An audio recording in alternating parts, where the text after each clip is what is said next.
My name is Pamela Frosch, and I'm the Assistant Dean of the Animal Law Program and the Executive Director of the Center for Animal Law Studies at Lewis and Clark Law School. And I'm Kathy Hessler. I'm a Clinical Professor of Law and the Director of the Animal Law Clinic here at Lewis and Clark. Well, the theme this year is Animal Law, the Links. And when people think about the link, typically they think about the link between animal abuse and human violence. And that is something that we've known about for many, many years. But one of the things that we've noticed over the course of the last several years is how deep and wide the field of animal law is, and how it really is inextricably linked to so many different areas of law and public policy. So that we're looking at not only the classic link, the link between animal abuse and human violence, but also the link between animal law and environmental law, the link between animal law and religious belief, the links between animal law and science and public policy. Most of my work is involved with creating links, actually. I tend to link with religion, and in fact my latest book actually talks about religion and how it affects the slaughterhouse and how it affects the pigs who live in Tar Heel. And also science. I do a lot of work in science, and I spend probably more of my time speaking and working with scientists than I do with lawyers in order to talk about how non-human animals are put together, what they're like. It's really all science. I'm on a panel that is addressing the link between domestic violence and animal abuse, so I'm going to be addressing what lawyers can do to get involved in creating programs in their communities to address the link, as well as legislation that's going on across the country related to the link. Specifically, what I'm going to be addressing is a Safe Havens program that I co-founded when I was a law student. And our program provides shelter for the pets of domestic abuse victims who are trying to leave a batterer. And the statistics that we relate to are that 86% of domestic abuse victims that have pets report that batterers have threatened or harmed their pets. And so there's other research that shows that domestic abuse victims stay in abusive relationships because they're concerned about what's going to happen to their pet if they leave. So for some people, animal law means the law about dogs and cats, pets. For some people, it means wildlife. For some people, it means factory farmed animals. So people have different perspectives and they have different focal points. And so one of the nice things is in the class and in the conference, we can open their minds to these other perspectives and show them the links between those areas as well as links to other areas of their lives. And it really helps enrich the conversation.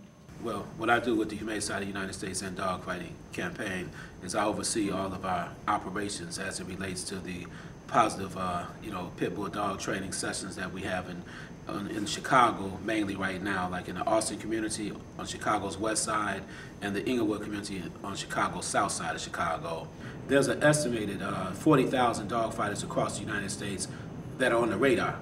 But under the radar, you probably have about 100,000 more guys that fight dogs and some ladies that we don't know anything about. So now that everybody's looking, so to speak, we can pretty much end this this crazy blood sport that most people are involved in, and they think it's okay because people tell them it's okay. You're not going to straighten out all the ills of society by just law enforcement.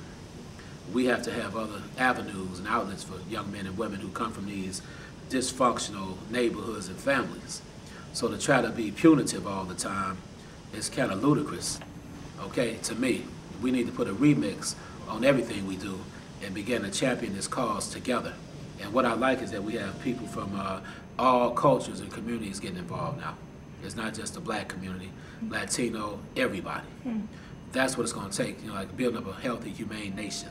I work in the civil litigation program, so I handle all aspects of the cases that we bring against dog breeders, dog hoarders, people who otherwise abuse animals. We've done some horse starvation cases in North Carolina. We've done cases against factory farms, and I'm involved at pretty much every level of those cases with a couple of other attorneys. Somewhere near a third to a half of all Americans have companion animals who they regard as family members or close friends.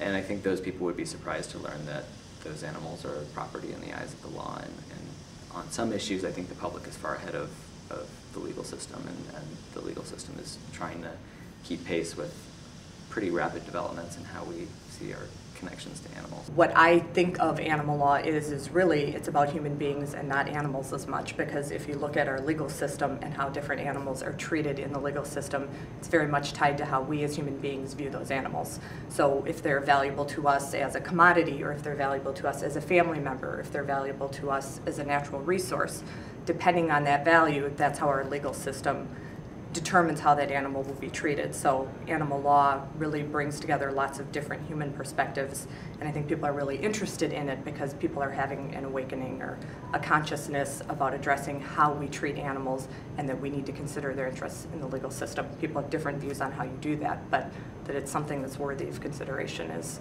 I think, why there's so much of an impetus right now behind people learning about animal law. Some people come to animal law because they're interested in animals, but there are a lot of other people who don't realize the impact of animals in their lives, and they haven't thought about it, what the legal ramifications are, the ethical ramifications. And so when we help people see that animals have a role in their lives, then they can ask themselves those questions and make decisions for themselves. And so this is a wonderful way to help people think about it from a different perspective and bring new voices and new conversations to the animal law movement. And because Lewis and Clark is unique, because we have an animal law program, we can offer exposure to these ideas and to these speakers and to these wonderful panels to students who otherwise would have no opportunity for that experience and to be able to meet these people.